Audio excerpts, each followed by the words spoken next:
చూడండి వేడి వేడిగా నెయ్యి, అన్నము, వేడి అన్నము, జీలకర్ర మిరపకాయలు, ఇలాంటి పుండుకూర పప్పు ఈ కుండలు చేసుకుని ఇట్లా తింటే ఎంత కమ్మగా ఉంటుందంటే అంత కమ్మగా ఉంటుంది అనమాట. ఇప్పుడు కాలంలో ఏముందంటే కుక్కర్లో 10 నిమిషాల పప్పు చేసేసుకుంటారు. 10 నిమిషాల పప్పు చేసుకుంది తొందర అయిపోతుంది. ఇప్పుడు ఏమంటే టైం దొరుకుతుంది కాబట్టి కుక్కర్లో చేసుకుంటారు కంపల్సరీ తప్పదు.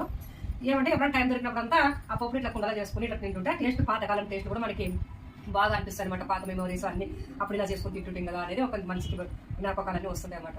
అందుకే ఒకసారి టేస్ట్ చేసి చూద్దాం నేను ఎలా ఉంటుందని. చాలా బాగుంటుంది అసలు.